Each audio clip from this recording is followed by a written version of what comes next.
everyone. Just gonna give you a little bike check and walk through here. My name's Jay Wood. I'll be standing the bike's on. Right now my bike is in the shop because of a fork issue that I had with the steer tube clicking a little bit in the headset. So I had to send my fork back to Fox.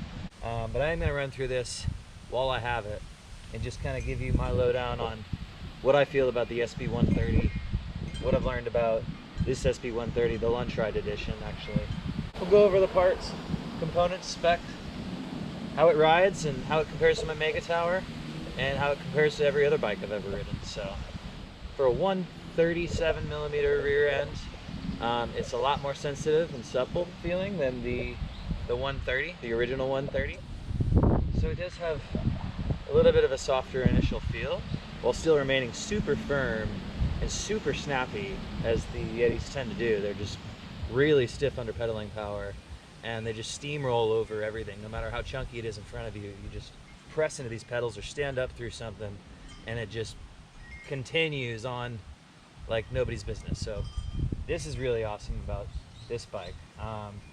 The 130, 7mm in the rear, does feel like about a 130, 140 bike. It doesn't feel any more than 140. It doesn't feel like a bike that is more travel than the numbers suggest. It just feels like a very useful precision kind of a trail all mountain bike. I wouldn't call this an enduro bike totally. It doesn't open up underneath you on the bigger hits, so the really chunky, fast, successive hits. It feels like it kind of glides over obstacles a little bit and stays very glued and planted without getting too bounced around, but it doesn't open up and forgive as much as the Mega does on the deep hits. So that's one thing I've noticed. It is a little bit longer feeling than the Mega, with a 480 reach, I think it is. Might be a little bit less with the 160 fork actually, but 480 reach, 77-degree seat tube angle. It feels just slightly bigger and a little bit longer underneath me and throughout the whole bike. I can feel its length and put my weight anywhere I want on the trail in weird situations where I need to shift my weight. I feel like I have more room to kind of move around and be precise with where I want my weight to be. So it's a good 3.5 pounds lighter than mine. I've definitely noticed that on the climbs. This being a great pedaling platform with the Switch Infinity adds to the benefit of the climbing, but it being less weight as well definitely helps me just rock it up the hills with this thing. This thing feels closer to what I would want from a trail bike without feeling like it doesn't have enough travel for the bigger stuff like Oat Hill 9, like you'll see later. Let me just show you here. The tires that he's using on this guy are DH casings. I'm a fan of thick casing tires for a few reasons, but he does have the XL on the front, so that keeps the bike a little bit lighter. Having doubled DH casings definitely adds to some weight, but he's got a cush core as well on the rear. So you can feel that cush core up to right about here, right about where this line is. That's where it kind of supports, and then you can feel more of the bubbly air top portion. This is how most tires feel. And then you can feel that added support just right here where the cush core sits. I've been having this tire pressure set to about 27.5 for this 29er bike. I know it sounds ironic, but that's my kind of magic pressure. About 24.5 in the front, so about 3 psi different from front to rear.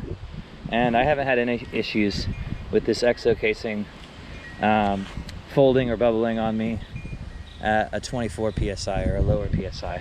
So he has nice carbon wheels here. He's got Industry 9 hubs, SRAM XO1 drivetrain with the gold Eagle cassette there.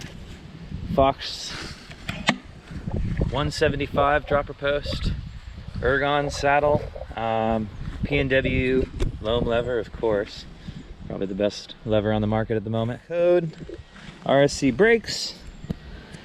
These are super powerful, way more powerful than my Code R's on my Mega Tower, so I'll be stoked to show you guys what I'm going with next. I'm not going with the Code RSCs. These are definitely an upgrade over the Code R's.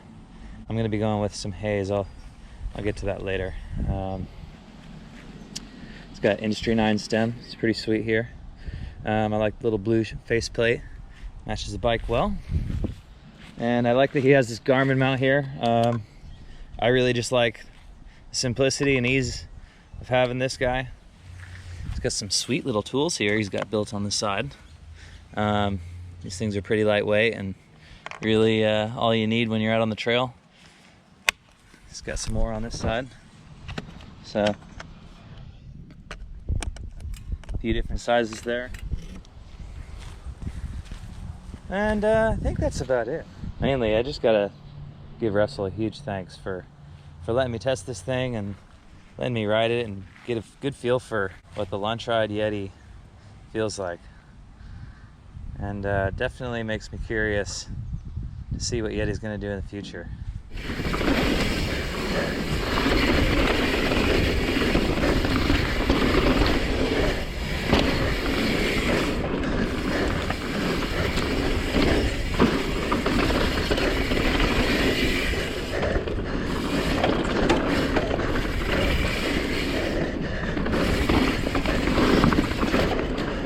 Dude, thing climbs amazing.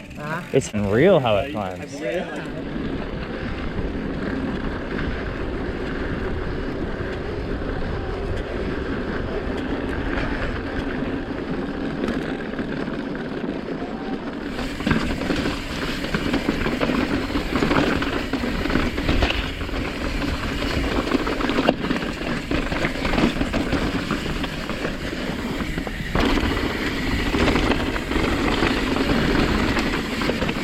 This is a fast, stiff little bike.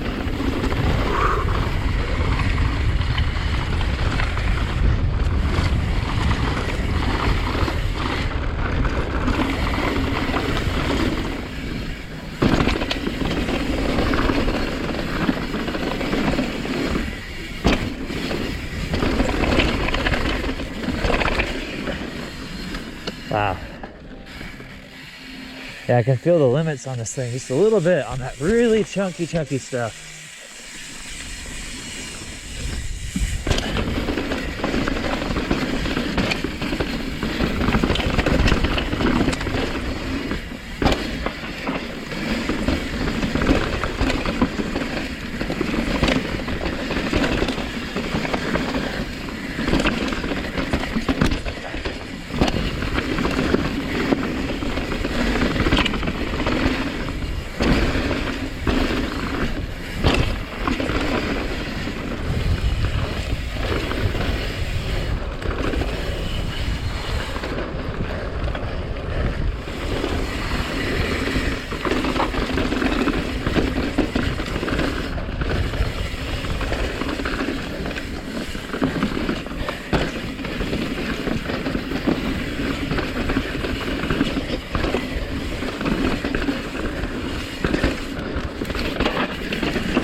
I rode the SB-150 on this trail when I demoed it.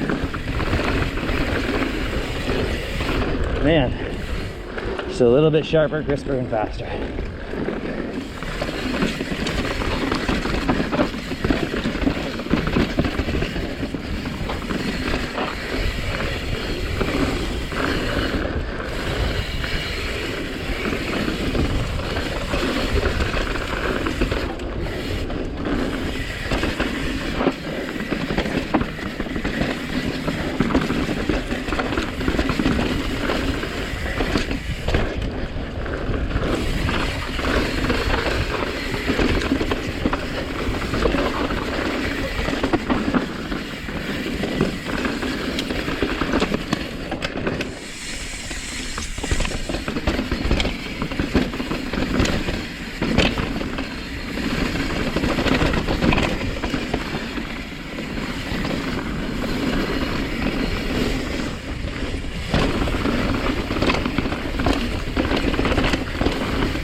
Dude, this bike rips.